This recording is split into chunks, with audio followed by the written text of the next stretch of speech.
but I think it may replace photography in some ways. It's an odd subject, but I think it needs to be identified as AI. AI can be very artistic, very imaginative, can produce wonderful work, but I think it needs to be identified as AI and worked on.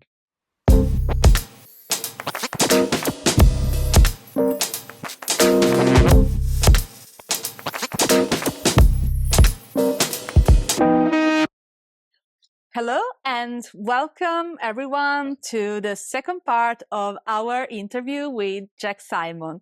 So this is the unfiltered part. Are we on episode 8? I think so. Yeah, think so. yeah, that's amazing. Almost 10 episodes. Love it. Okay, so in this part, we're going Okay. to have more light-hearted question. We're going to have a series of rapid-fire questions and a couple finish the sentence games and an elimination games. So Okay. this is going to be the fun part.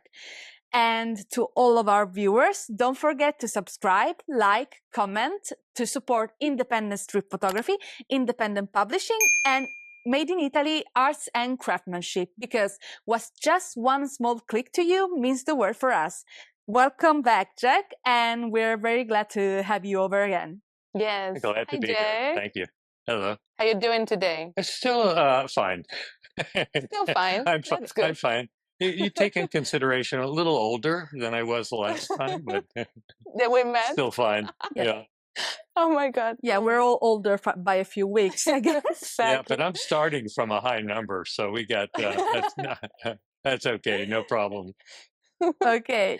Okay, we'll start. So, Jack, we Yes. start with the first part. So, my very, very first question would be 3 words to describe yourself. Oh, a family person, intuitive, sensitive.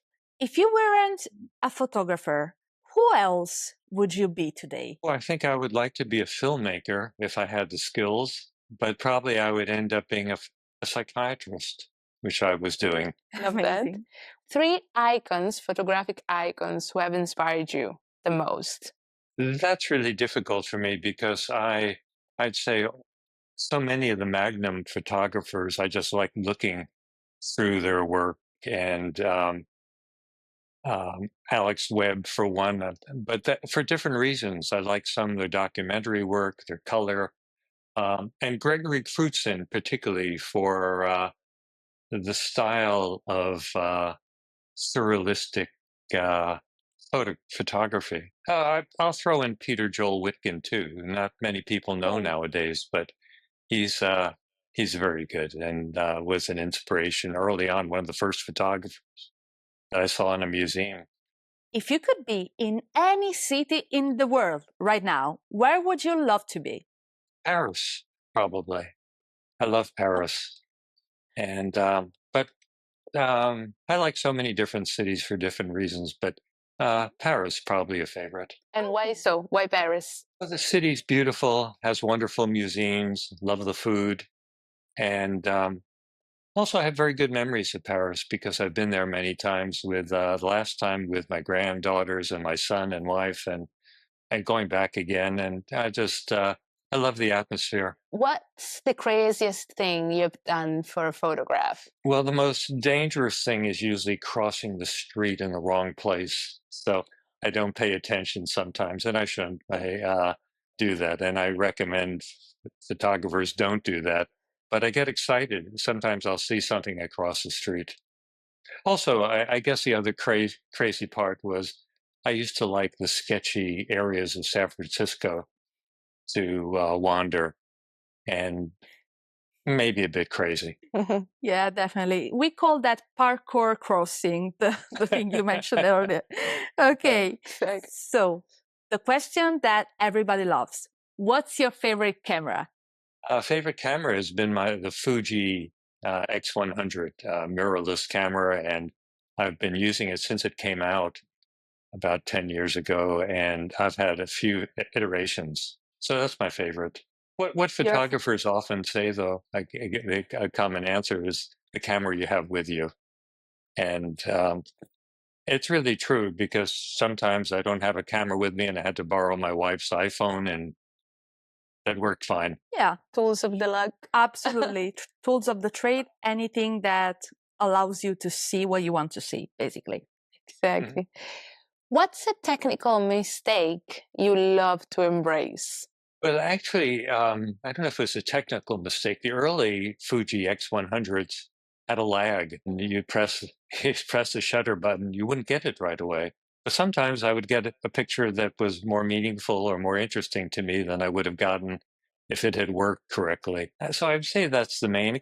Occasionally, I have my aperture not where I want it to be, and I find something interesting from that. So I think mistakes and chance happens, and I always like to embrace it.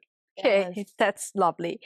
And what's one of the most overrated places you shot? Oh, I think overrated is for me has been parades and fairs and places that lots of photographers come to. Um, I think sometimes it's hard for me to get a photo that's different in those settings, but there are a number of talented photographers who do that fine. Yeah. For myself, I like to look around the edges of the parades and fairs, sometimes before it starts. Sometimes the streets next to them have interesting things going on. Yeah. Yeah. Love that. I think that's where you find the most interesting also Yeah. things, unexpected things. You gotta go looking for them. Exactly. If your photography was a music genre, what would it be? Reggae, Wow. Love that. I like know, it. Yeah, you got the movement. I see it. Yeah. Exactly. Exactly that. Okay. So, have you ever used photography as your personal therapy, so to speak? I think so. A great deal. I think for me, um, having a passion really elevates my mood, and having something to look forward to and a project that I'm working on. And I think when I don't have that, I could tend to be, I wouldn't say depressed, a little on that side, and not as happy. But when I have a project and that kind of passion, I feel great and I love it. So yeah, for that reason. Yeah.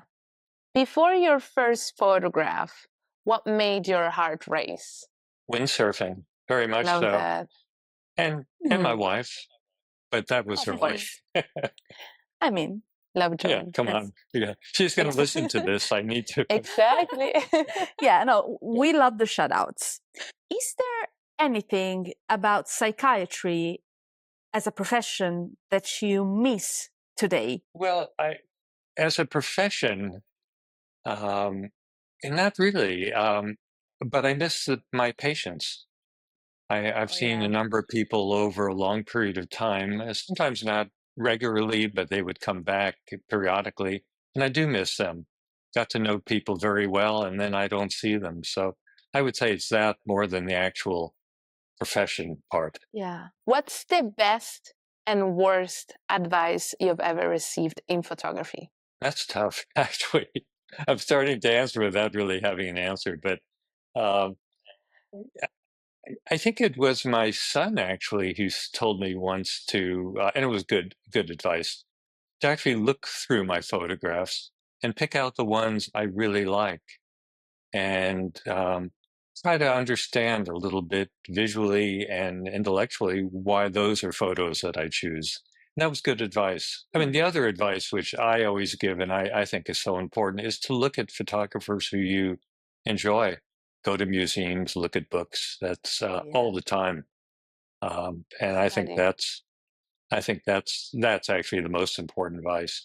Bad advice, I don't know if I'd call it bad advice, but when you're getting advice to shoot like another person or to Yeah. photograph the way they do, um, I find for me that's very difficult, and it ruins the spontaneity and it doesn't work for me. I think for some people it can work, but not for me. Okay, so according to Jack Simon, what makes a street photograph great? One is a photograph that you're not quite clear of what's happening in the scene, that individuals who look at it can have different interpretations and different views of it. So for me, if I accomplish that, I really like that. Uh, and in general, with a photograph that I like to keep looking at. And whether it's mine or another photograph, one that you just want to keep viewing. Like you have photos behind you, and I suppose those are ones you enjoy looking at, and I'm enjoying it right now. So I think to me Yes. that's really important. Okay. Absolutely. And Thank- what's the most challenging thing about street photography? Finding something different, finding something unique, and I find you can't really do that purposefully. It just has to happen, and that's challenging because you don't know when it's going to happen. Um, And you must be ready. Yeah. yeah, Who was your first photography and non-photography idol? I think non-photography is almost easier because I've always liked surrealism, and Marguerite uh, was someone who I particularly loved. But there are probably a number of artists who I appreciated. He was one of them. As far as a photographer, well, I'm going to start because it was the first, Peter Joel Whitkin, Yeah. and also fashion photographers. My wife and daughter love looking at fashion photography and got me involved and wasn't hard uh, to yeah. And some of them are so imaginative. I like the scenes very much, and so and the ones particularly who produce unusual scenes. But I can't really say there was one. There were many, many, many. Fair. Can you tell me two must-have photography books that every aspiring photographer should read? No, that's a good. No, no, it's fine. I love that. I love the No, sincerity. it's a good question, but no. Absolutely valid. And in fact, it's interesting. I don't really read photography books very much. I look at them, and I love looking at Yes. images. Of course. So of from a course. personal standpoint, it's really just looking. Yeah, absolutely. Okay. Do you ever come home from a shooting session empty-handed? And how do you cope with that? Well, I cope best by not considering it a shooting session. I mean, I go out on the street or I go for a walk somewhere, Mm. and I want to have things that interest me in what I'm doing. And so that makes the day more interesting. But when I want to have good photographs or I'm looking for something, it can be very disappointing. It's hard to cope with because you can find that sometimes it just happens and something magically comes your way or you just feel it and you're getting some good photographs or you think are. Sometimes you fool yourself. Like having a great day and I come home and I look at the images. I mean, I think, whoa, and it's not. Uh, Oh, but no. yeah, no, you can. But I think it's really, I think very commonly this isn't just a particular day, but you come home and you, after a while, and you start to think, well, you're not doing anything differently, and you're finding the same type of things, and you get disappointed. Morning light shooting or late night shooting? A morning, because I'm a morning person, but I'd love to be able to shoot more in the evening and stay In the awake. evening. I love the Yeah. look of light in the evening. Flash, controversial subject. Yes, no, or it depends for you. Hardly ever. I keep forgetting. I mean, I've been using this one type of camera for a long time. It has a built-in flash. And every once in a while, I'll say, I never use the flash. Why don't I use it? And I think sometimes in the daytime, fill flash is helpful. Some people make Yeah. great use of their flash, but Oh, yeah. it's never been part of my photography. Yeah. Okay. That's fair. 3, I'll try again. 3 must-watch movies that every photographer should watch. When you say try again, I guess you've tried before. And I have to think more about that. I mean, there are some movies about photography where a photo was shot, and that becomes an important part. But I don't think it's necessarily helpful for photography. To watch. Yeah. Yeah. I think one that's just visually stimulating for you, and but I can't come up with I couldn't really do. No, I'm sorry. You're going to have to go back to the next person and ask again because I don't have good ones to answer. No worries. I love it. No worries. Do you have a favorite shot that you've taken? Yes, I would say shot in an airport of a person going up the stairs that's above. It's a reflection and it's above airplanes. And that was, to me, a favorite shot because for a number of reasons. One is I love the way it looks and it can create a lot of interest of what, I mean, the person isn't climbing into the sky, but you can come up with your own visions, your own ideas about it. The other is that it was such a surprise because it was the end of a trip to Japan. And I thought Japan was so stimulating for photography. And yet, for me, the best photo was at the airport just waiting to go home. Rank the following aspects of a photograph: subject, composition, and light. Subject, composition, and light. I'll stay in your order. Okay. But, Okay, amazing. hard to rank, though. We like all three. Yes, we do. Yeah. We Okay, do. now I'm going to ask you to rank these 3 lenses: 28 millimeters, 35 millimeters, and 50 millimeters. 35 because it's what's been on my camera. It's a fixed lens camera. But I like 28 also. For a while, when I had interchangeable lens camera, I used 28. Both good. So slightly wide angle is what I like most. Perfect. Thank you. Okay, your favorite color palette to photograph? I like bright colors, and I like when there's a bit of red appearing in a photograph.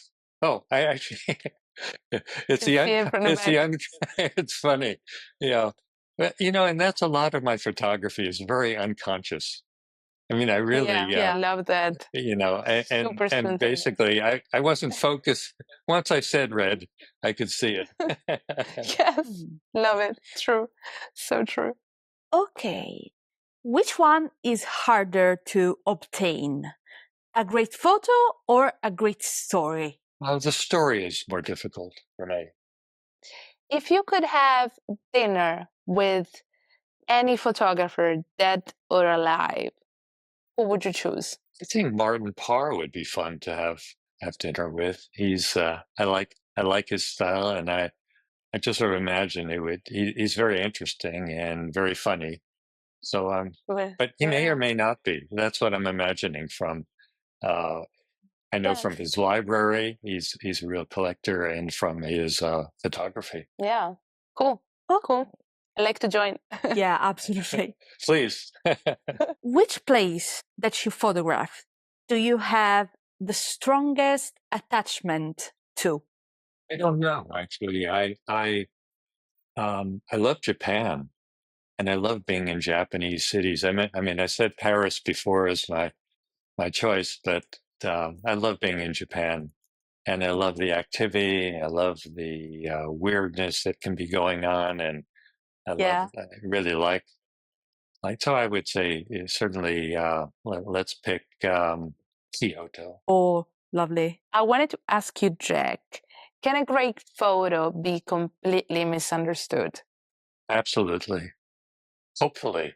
Oh, okay. Hopefully. Yeah. I mean, hopefully misunderstood in that, again, for me, the interest is not documenting. The interest is creating imagination in the viewer. And so there is nothing to really understand. It's really to try to come up with your own story. I mean, most often that doesn't happen. That's when I'm very fortunate or lucky I come up with something that has that. But so no, I like misunderstanding. Perfect. Oh, Thank you. yeah, that was the title you gave my book. Oh. Yeah. Misreadings. Misreadings. Really? I just I don't like even that. remember. Yeah. Just joking. Just Okay. joking. Okay. Love it. The last couple of questions. If you could write one sentence to summarize or open or accompany your photography, what would it be? Enjoy your life. Make every moment count. Yeah, that's an amazing takeaway. Last question for this section, Jack. Okay. What do you believe in? I believe in just experiencing what's around me and connecting to it as best I can. Amazing. Beautiful. Amazing. Thank you. Okay, thank you, Jack. And this wraps up the unfiltered section. So we're going to go into the actual gaming section. We're going to have a game of finish the sentence first. So basically, I'm going to give you a prompt and you'll finish the sentence however you think it fits you. So you've reversed things. I'm the psychiatrist. I should be giving Yeah. you the same. Go ahead. Yeah, of But course. I mean, please go ahead. roles I'll do my change. best. yeah. Okay. When I hit the streets with my camera, I always hope to. Find something unique, different. Perfect. If a photo doesn't tell a story, it. It better look good, or I'd like it to Yeah. look good. Okay. Shooting candid photos of strangers is okay as long as it doesn't hurt their feelings in some way, and as long as they're not children. I could shoot a whole entire project using just a. Using my granddaughters. I never leave the house without. Good walking shoes. Sure. Shoes are a very popular must-have choice, actually. True. AI generated street photography will never replace. Well, you're leading me to what it won't replace. It won't replace realistic or real scenes. But I think it may replace photography in some ways. Oh, that's a hot take. That's a hot take. I know. In some ways, that's a fun. It's an odd subject, but I think it needs to be identified as AI. Oh yeah, yeah. And then, Disclaimers. I'm going to take that back. It's not going to replace photography. Let me just take that back. There's always going to be a place for that, but I think AI can be very artistic, very imaginative, can produce wonderful work. But I think it needs to be identified as AI and worked on in a certain way. Transparency is like the key. core level. We all think that whether people are pro or anti AI, transparency is where we all agree, basically. Absolutely. Totally. Okay. Same with posed, unposed, and it's transparency. I agree. Absolutely. If I had to delete Instagram tomorrow, I would delete it. I would do it. If there's one trend in street photography that I really don't get, it's... Well, it's calling something street photography when you've asked someone to pose and not identifying. So people may call that a street portrait. So I don't quite get it. But if they identify what they're doing, I do get it. It really has to do with, as we said, with disclosure. I also don't get sometimes aggressive street photography where flashing is occurring in someone's eyes, and maybe producing a great photograph, but sure, but I actually like the results, so I can't say that I don't understand it. It's just it's not, well, when I say I don't get it, it's not for me. Okay, kind of your guilty pleasure or something you like more as an external. I like that term. Observer. Yeah. We love that term as well. Yeah. Okay, so what makes a Jack Simon photo is? One that tells a story that's not totally known and that the viewer is guessing at what went on. Cool, really cool. Okay, last one. A street photo doesn't need to be pretty. It needs to be? Interesting, and one that you want to keep looking at, even if it's not pretty. Okay. Thank you, Jack. So we have 10 iconic statements by Jack Simon. Okay, so thank you, Jack. We can go on now with the second. That was fast. Yeah. But thank you for calling them iconic. Yeah, because that's what they are. Exactly, Yeah. exactly. So second and last game. Yes. Yes. So we'll do an icon clash game, this or that. So first of all, I wanted to ask you, Trent Park or Vivian Maier? Trent Park. Okay. Okay. Trent Park or So Later? Trent Park. Trent But Park. you know, that's so. Oh, wait, I'm right in between. Let me I switch a know. little bit. So, so lighter. Okay, Yeah. okay. So Later.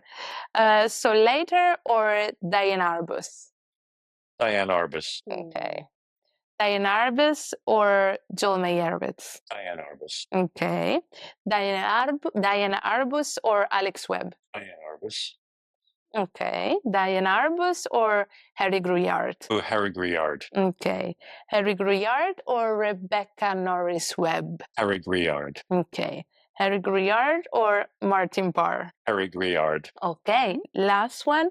Harry Gruillard or Jeff Melmenstein? Harry Gruillard. Okay, so I guess we have a winner for this section, and is Harry Gruillard. So thank you, Jack. Thank you, truly, Okay. for playing with us.